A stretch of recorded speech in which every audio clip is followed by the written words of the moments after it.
Assalamualaikum warahmatullahi wabarakatuh. Selamat pagi ibu-ibu semua. Apa kabar hari ini?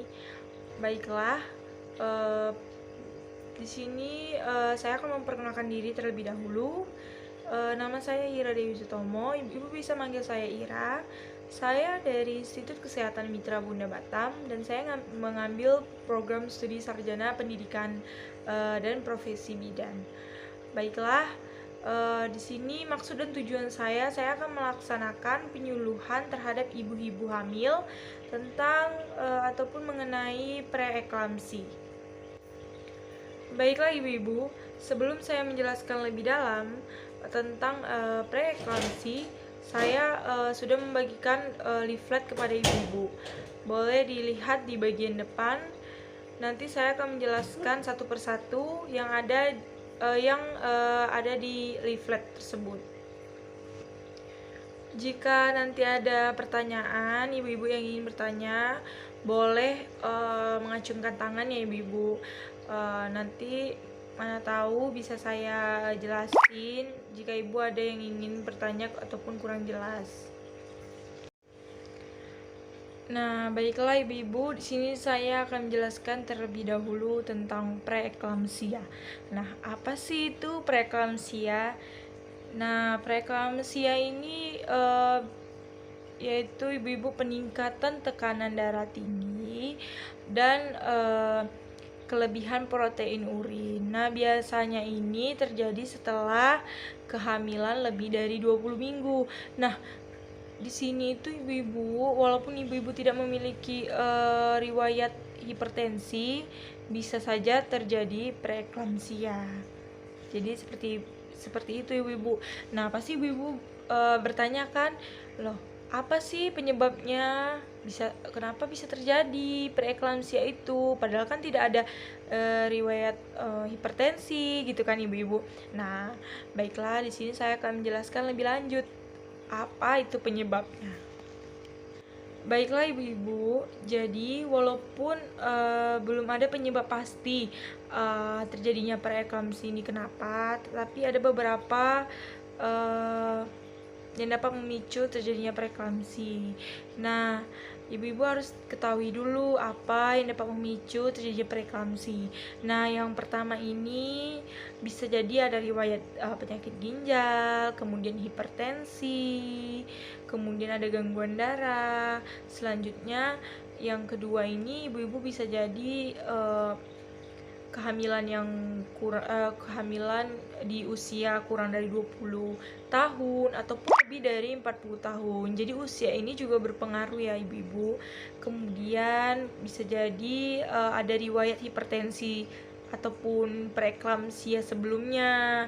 Nah, kemudian adanya obesitas saat hamil. Jadi berat badan yang berlebihan ini juga bisa berpengaruh ya ibu-ibu. Baiklah ibu-ibu, di sini juga saya akan memberitahu.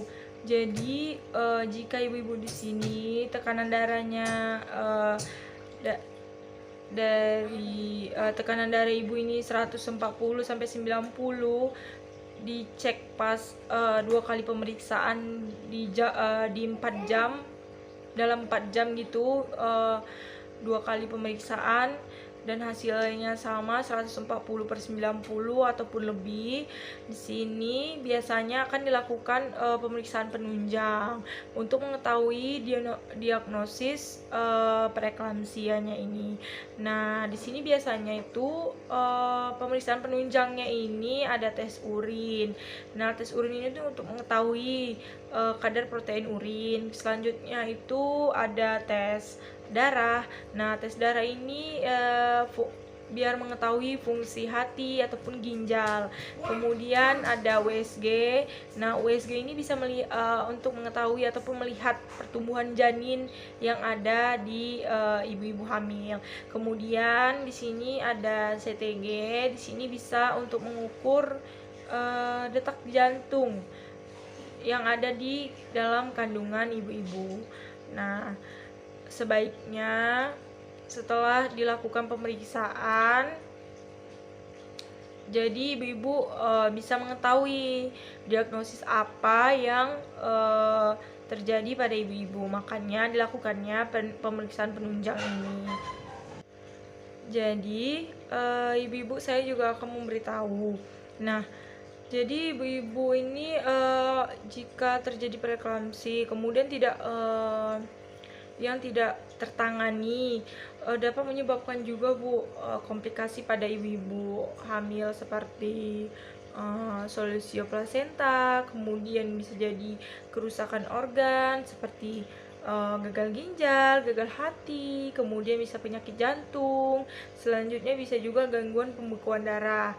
Nah, kalau untuk janinnya di sini bisa terjadi pertumbuhan janin yang terhambat, kemudian juga bisa lahirnya prematur dan lahir dengan berat badan yang rendah.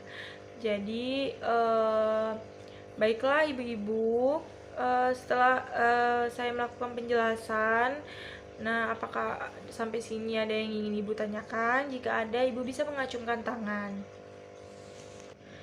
Jadi ibu-ibu, jika ibu-ibu tadi ada merasakan mengalami gejala-gejala yang saya sebutkan, salah satunya gitu, ibu-ibu bisa langsung ke dokter dan ibu-ibu bisa membicarakan kepada dokter apa yang ibu rasakan.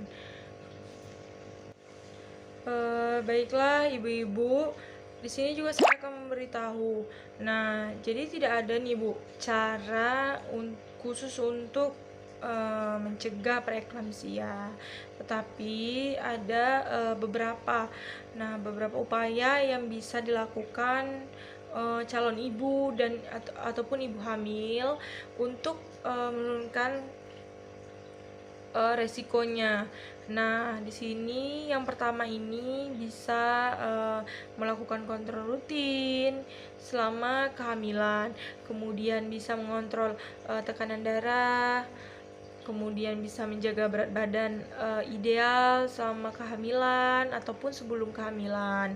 Nah, tidak merokok ataupun mengonsumsi alkohol, kemudian bisa konsumsi makanan bergizi, selanjutnya bisa olahraga rutin, kemudian suplemen vitamin tetap diminum. Jadi apakah ada yang ingin ibu tanyakan kepada saya? Jika ada, bisa acungkan tangan ibu-ibu. Baiklah, cukup sekian penjelasan dari saya. Jika ada salah kata ataupun tutur kata yang kurang baik dari saya, mohon dimaafkan. Semoga apa yang saya jelaskan ibu-ibu bisa memahami apa yang telah saya jelaskan. Wassalamualaikum warahmatullahi wabarakatuh. Sampai jumpa lagi ya ibu-ibu di lain waktu ataupun di kesempatan yang akan datang. Terima kasih.